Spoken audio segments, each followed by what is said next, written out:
जय Sai Ram. Welcome to बंदे हैं हम साईं के।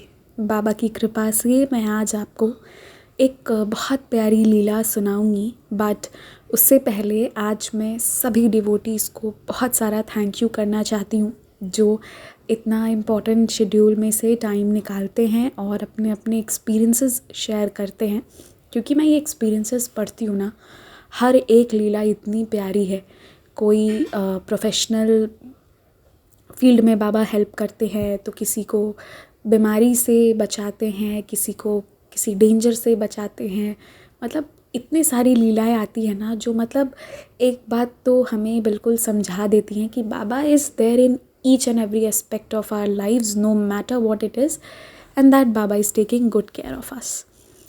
तो आज का जो अनुभव है वो ऐश्वर्या जी शेयर की हैं और उन्होंने ये बताया कि वो बुद्धिस्ट हैं और फिर भी वो साईं बाबा को बहुत मानती हैं, क्योंकि बाबा की उनके लाइफ में बहुत लीला हुई है। बाबा का उनके लाइफ में आना हुआ था जब वो सीआरपीएफ क्वार्टर में वो लोग शिफ्ट हुए थे, तो ऑलरेडी बाबा की बहुत बड़ी सी फ़ोटो उस घर पर लगी हुई थी। तो यहाँ से उनकी जर्नी शुरू हुई थी और फेसबुक पर बाबा के मैसेजेस उन्हें एग्जैक्टली वैसे ही मिलते थे जो उनके लाइफ से रिलेटेड होते थे। तो यहाँ से उनकी जर्नी शुरू हुई थी बाबा के साथ। एक बार की बात है, उनके भाई जो थे वो इंजीनियरिंग के एग्ज़ाम में फ़ेल हो गए थे। 3 पेपर्स में वो फ़ेल हो गए, तो वो भी बाबा को बहुत मानते थे और ये भी बहुत मानती थी। इनके घर पर ये इनके भाई और इनके मम्मा पापा थे। तो इन दोनों भाई बहनों की वजह से ही साईं बाबा उनके लाइफ में आए।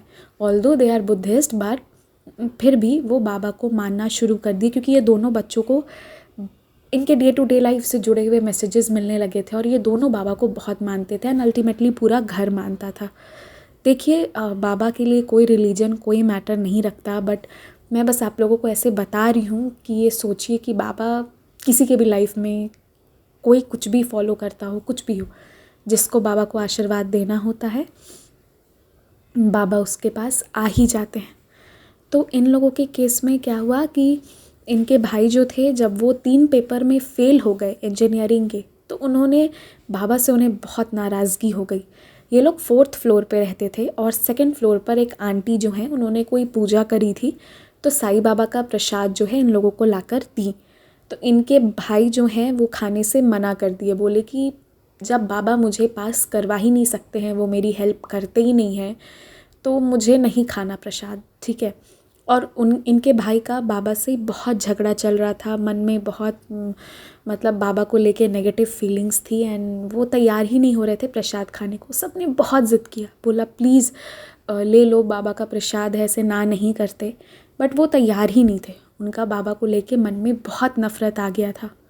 उसके बाद क्या हुआ कि उसी शाम जब उन्होंने बाबा का प्रसाद नहीं लिया, उसके बाद वो वॉशरूम में ऐसे ही एक शार लेने गए। वो सोचे थोड़ा चलो फ्रेश अप हो जाऊं, क्योंकि मन ऐसा उखड़ा उखड़ा सा था। तो जब वो शार लेने वॉशरूम में गए तो देखिए बाबा की कैसी लीला है। उनका जो विंडो है ना, वो हाफ कवर्ड था वॉशरूम का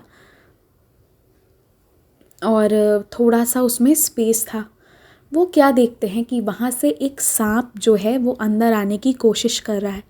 अब सांप एक ऐसा रेप्टाइल है ना, जिसे मतलब बहुत थोड़ा सा भी जगह होता है ना, एकदम छोटा सा भी जगह, वो उसमें भी अपने बॉडी को अरेंज करके कितना बड़ा भी होगा ना, वो घुस के आ जाएगा। ये उसकी कैपेसिटी है।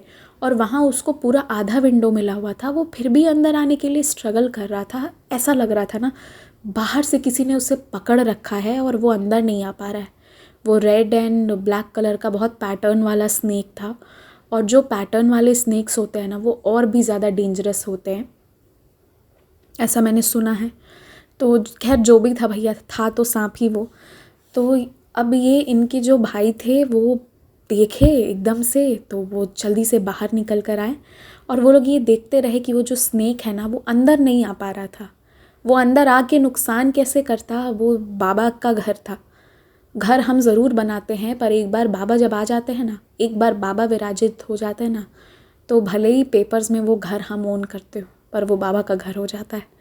वो सांप आने की कोशिश करता रहा, बहुत एक्टिव सांप था वो, मतलब वो किसी को काटने के लिए भी तैयार था, एकदम एक्टिव था, बट वो अंदर नहीं आ पा रहा था। कौन सी वो शक्ति थी जो उसको बाहर से कैसे तो फंसा के रखी हुई थी, जबकि उसका रास्ता पूरा क्लियर था। फिर ये लोग जल्दी से एक अंकल को बुलाएं और वो आए और उन्होंने सांप को बाहर से पकड़ा और इन्होंने इंसिस्ट किया था कि सांप को छोड़ दीजिएगा, मारिएगा मत।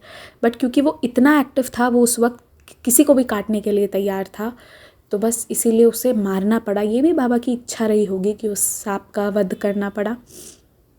बाबा की मर्ज़ी के बिना तो कुछ होता नहीं है। बट उस दिन उनके भाई को ये रियलाइज़ हुआ कि हम भले बाबा से नाराज़ हो जाएं, पर बाबा एक बार जब हमारा हाथ पकड़ लेते हैं ना, तो हर मुसीबत में वो हमारी रक्षा करने आ जाते हैं। और ये लीला उसका एकदम जीता जागता एग्जाम्पल है। उन्होंने बाबा का प्रसाद खाने से मना किया, लेकिन बाबा फिर भी उनकी रक्षा में आ गए, क्योंकि बाबा अपने बच्चों से बहुत प्यार करते हैं।